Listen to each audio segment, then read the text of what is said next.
Shalom Bapak Ibu yang terkasih dalam nama Tuhan Yesus Kristus. Kembali lagi bersama saya di channel Yata Official. Kita kembali untuk mereaction video-video TikTok. Untuk video kali ini tidak secara random lagi. Ada satu akun yang bagi saya sangat menarik untuk saya reaction secara pribadi. Ya, saya nggak tahu nanti apakah kalian suka. Dimana dia ini seorang yang memang bertobat, bukan dari agama lain, tapi dia bertobat dari kehidupannya yang kelam. Dan justru sekarang ya hidupnya bagi saya, menurut penilaian saya, dia menjadi lebih baik dan bisa menjadi berkat. Dan dia membagikan beberapa kesaksian dan juga beberapa hal-hal yang luar biasa lah melalui video-video TikTok, melalui akun pribadinya. Nanti akunnya itu saya munculkan di setiap video. Nanti kalian bisa melihat banyak video dari dia, hanya beberapa aja yang saya ambil, dan semoga video ini dapat menjadi berkat untuk kita semuanya. Mari kita langsung aja ke video-videonya. Kenapa sih gue masuk Kristen? So, gue mau cerita ke kalian. Gue cerita bukan berarti kalian harus berantem soal agama di komen ya. No, no, no. So, first of all, gue adalah lahir sebagai Kristen.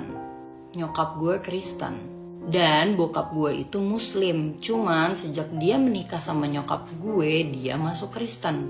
Jadi, at the moment, nyokap sama bokap gue itu Kristen.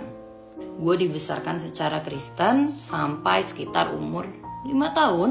Sampai pada akhirnya orang tua gue berpisah. Bokap gue masuk lagi ke Muslim dan nyokap gue stay di Kristen. Di situ ada krisis di mana gue sama adik gue itu disuruh pilih ikut sama nyokap atau ikut sama bokap. Tapi gue lupa kenapa pada saat itu gue harus ikut bokap gue. Dan ada suatu kata yang hurtful buat gue, yang cukup menyakiti gue, di mana bokap gue telepon gue. Dia bilang, "Nak, kalau kamu mau ikut sama papi, kamu harus masuk Islam, karena papi nggak bisa nganterin kamu ke gereja." Di situ gue sedih banget. Kenapa gue sedih? Gue jadi harus masuk ke dalam agama Muslim secara terpaksa. Bukan karena gue tidak suka Muslim, enggak. Itu cuma karena aku besar di dunia Kristen. Yang aku percaya Yesus. Tiba-tiba ujuk-ujuk disuruh kayak lo harus masuk Islam kalau lo mau ikut gue. Jadi mau gak mau gitu ya kan.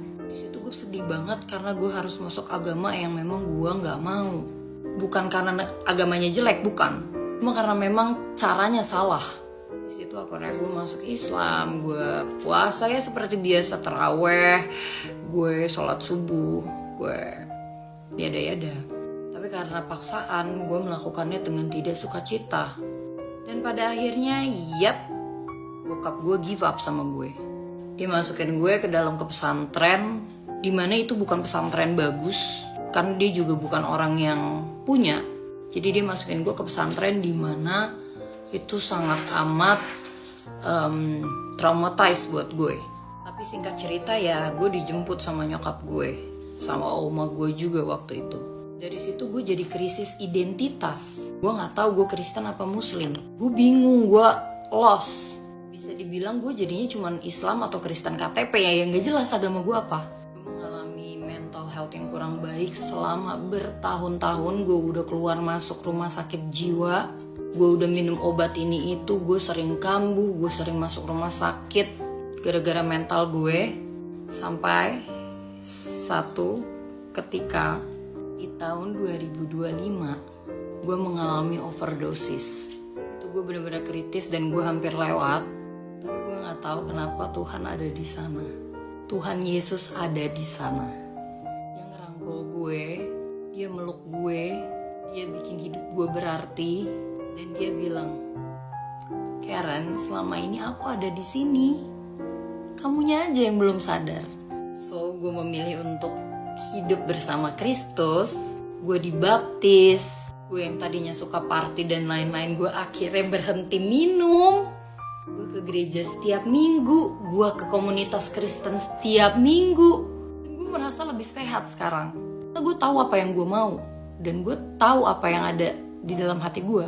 Ini reminder untuk orang tua yang ada di luar sana. Agama itu penting banget. Jadi walaupun rumah tangga kalian retak, jangan sampai bikin kepercayaan dan identitas anak kalian ikut retak. That's it all for me. Thank you for watching. Baik, dari video pertama ini tadi ya kita melihat dia menjelaskan bahwa ayahnya itu atau ayahnya dengan ibunya itu berpisah. Sebelumnya mereka bapaknya kan Islam sebelumnya, tapi justru akhirnya mereka pisah, mereka menjadi Kristen, bapaknya ikut mamanya dan ya sekarang sudah mendengarkan lah. Tapi ada satu hal yang bagi saya tadi menggelitik dari ceritanya itu ya tentang bapaknya itu. Bapaknya itu sebenarnya memberikan kesan bahwa seolah-olah dia ini dipaksa. Karena bapaknya kembali ke agama lamanya, ya kalau ikut bapak, ya saya nggak bisa ngantar kamu ke gereja, ya udah kamu ikut agamanya bapak aja. Dan bagi dia nggak nyaman akhirnya. Dan kemudian dia menceritakan tadi dia mengalami krisis, dia mengalami overdosis dan sampai hampir kehilangan nyawa dan akhirnya disitulah dia melihat kuasa Tuhan dalam hidupnya. Itu kan suatu hal yang luar biasa bukan? Dan dia mengucap syukurlah kepada Tuhan untuk semuanya itu. Ke gereja pakai tank top emang boleh? Good morning. Ini baru jam 7 pagi di Bali dan gue baru bangun. Gue berdoa dan lihat HP, banyak banget yang komen tentang baju gue. So ada di satu video di mana gue pergi ke komunitas Kristen pakai tank top. Nah, ini nih guys. Menurut gue, kalau misalnya lo datang ke gereja buat Tuhan, apapun pakaian lo, selagi itu masih bisa ditolerir seperti tank top, dress yang tali, menurut gue itu gak masalah guys. Karena di komunitas gue, di gereja gue, gak ada yang peduli. Karena mereka datang ke gereja atau ke komunitas buat Tuhan Yesus. Fokusnya ke Tuhan Yesus. Jadi mau apapun yang dipakai orang, no one's care. Hal itu gak mengundang hawa nafsu buat mereka karena mereka pikirannya ke Yesus, ke Tuhan. Kalau kamu merasa itu mengundang nafsu dan kurang pantas, berarti masalahnya ada di otak kamu. Lagian, di Bali hal seperti itu sudah biasa karena kita bisa membedakan yang namanya baju party sama emang baju summer. Karena di Bali panas pol dan ke gereja pakai tank top, it's not a problem. Gak ada yang peduli. Mereka pedulinya sama Tuhan dan fokus sama Tuhan. Got it? Saudara, kalau berbicara tentang pakaian di gereja, tentu secara umum gereja-gereja Kristen semuanya itu pasti menganjurkan pakaian yang sopan. Dan itu menunjukkan bahwa kita memberikan rasa hormat dan menjaga kekudusan secara penampilan di hadapan Tuhan. Dan juga tentu untuk jemaat juga. Termasuk menutup bahu dan juga lengan seperti dalam berpakaian lah. Celana juga kalau boleh di bawah lutut atau selutut lah kalau memang gimana sekali. Tapi setidaknya pakaiannya lumayan tertutup. Nah, tapi berdasarkan konteks yang kakak ini bilang, sekali lagi ada secara saya pribadi, saya tentu mengatakan bahwa pakaian tertutup itu wajib kalau datang ke gereja karena kita sedang menghadap Tuhan. Nah, dalam konteks kakak ini tadi dia menjelaskan kepada kita bahwa dia ada di Bali dan di komunitasnya dia adalah ya.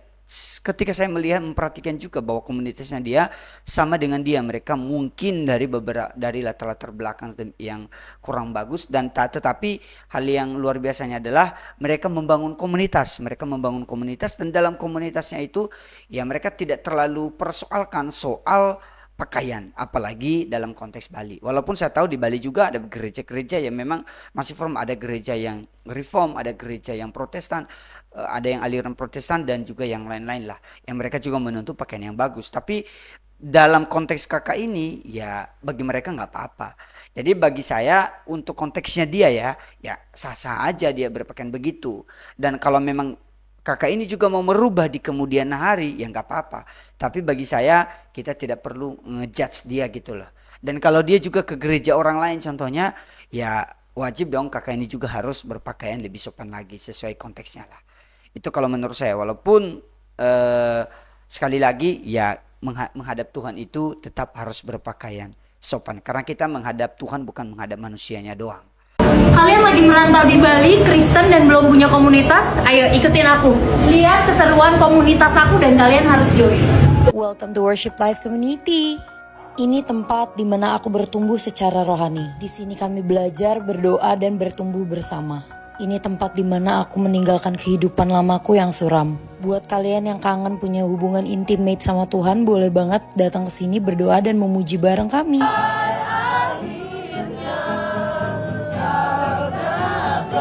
Gak cuma memuji Tuhan dan berdoa, tapi kita juga ada acara makan-makan, nyanyi-nyanyi di pantai, memuji Tuhan di atas gunung, sampai nonton bareng kayak gini. By the way, ini kita lagi nonton film Tuhan Yesus yaitu The Chosen.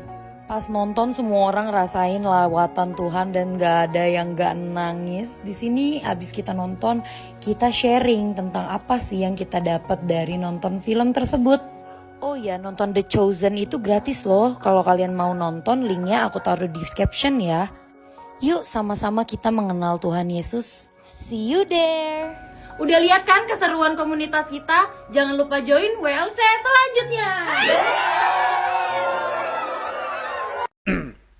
Ya ini tadi ya kalian sudah melihat sendiri ya. Kakak ini memperkenalkan komunitasnya seperti apa. Dia datang ya seperti yang saya bilang di awal tadi. Ya kakak ini komunitasnya seperti ini. Itu kalian lihat saja tadi ya, teman-temannya, rekan-rekannya. Ada semua rekan-rekannya yang pakai baju biasa juga, baju kaos. Ya lumayan lah, nggak seperti dia yang dibilangnya tadi tank top itu. Tapi kembali lagi ya, dia sudah memahami lah di mana dia berada. Dan tentu dia lakukan juga dengan sungguh-sungguh lah, karena dia menghadap Tuhan juga. Oke, mari kita next pada video berikutnya.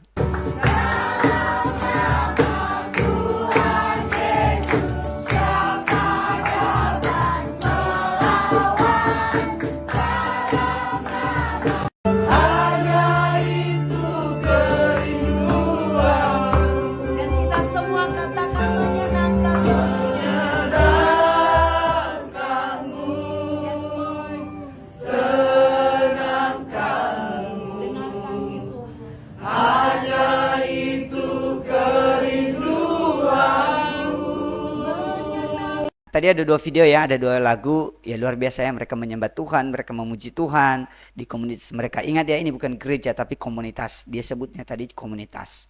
Kita lanjut pada video berikutnya. Zaman sekarang siapa yang nggak tahu ChatGPT?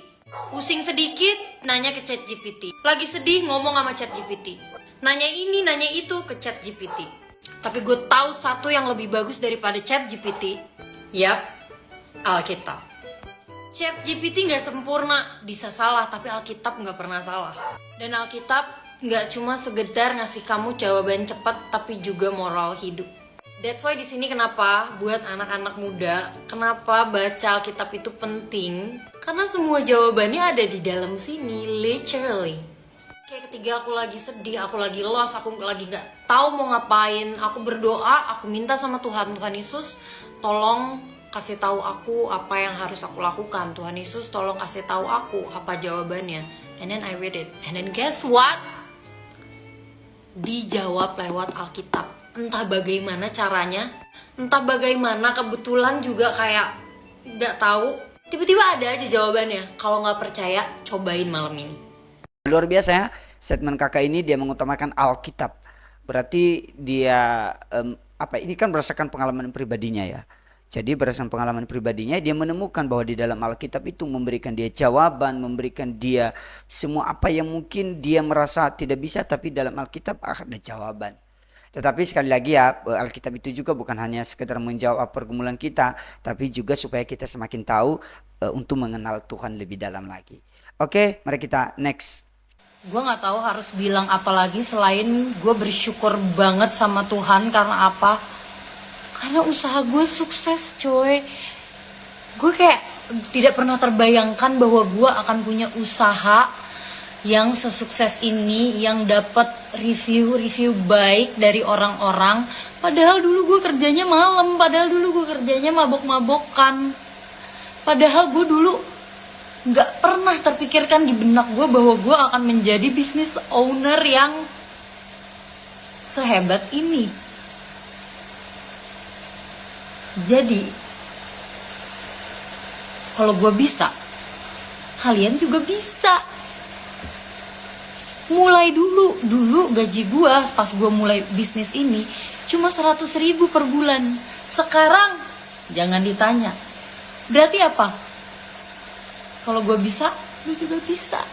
Kakak ini ya dalam menceritakan kisahnya, walaupun di endingnya dia bilang kalau saya bisa kamu juga bisa, tapi di awalnya dia sudah bilang ya karena Tuhan. Artinya ya sebenarnya dia memberikan motivasi ya kalau dia bisa bersama Tuhan yang kamu juga bisa bersama Tuhan. Yang penting pelan-pelan dengan proses yang Tuhan ingin bawa kamu kemana mau berjalan, ya jalani itu dan pasti Tuhan akan membawa kamu menjadi lebih baik versinya Tuhan, bukan versinya kita manusia. Cowok yang gak cinta sama Tuhan Yesus gak tahu cara mencintai kamu. Sekali lagi, cowok yang gak cinta sama Tuhan Yesus gak tahu cara cintain kamu. Kalau lo insecure, ingat Tuhan bikin lo secara sengaja, bukan typo. Luar biasa ya, tadi ada 2 video ini ya, ada 2 video yang berlanjut. Jadi yang pertama katanya cowok bisa jangan mencintai cowok yang belum mencintai Yesus. Maknanya di sini sebenarnya cowok yang sudah mengasihi Kristus akan mengasihi kamu seperti kasih Kristus. Tapi cowok yang mungkin tidak mencintai Kristus, mungkin dia bisa memberikan kepada kamu seperti apa yang dunia bisa berikan. Kemewahan, cinta yang selebihnya dan lain-lain. Tapi kasih yang seperti Kristus itu beda maknanya. Jauh lebih dalam seperti apa yang bisa dikasih oleh dunia. Luar biasa. Dan tadi dia bilang ya jangan insecure dengan tubuhmu, dengan modelmu, jangan. Karena ingat Tuhan tidak pernah typo. Saya suka kata-katanya itu. Artinya sebenarnya kakak ini mau bilang bersyukur aja apa adanya hidupmu dan hargai apa yang Tuhan sudah berikan. Karena memang kamu adalah ciptaan Tuhan. Itu luar biasa banget.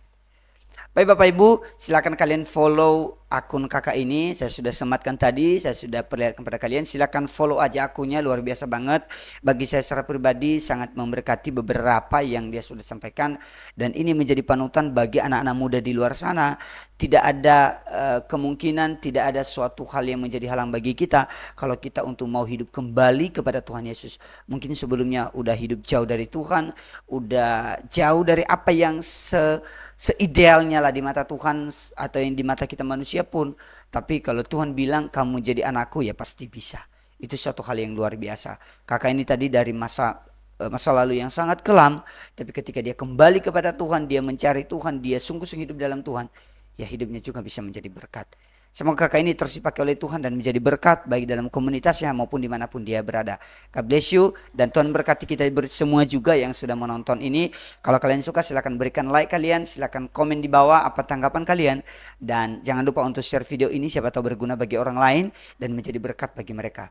Sekali lagi Tuhan Yesus memberkati kita semua, sampai jumpa kembali. Shalom.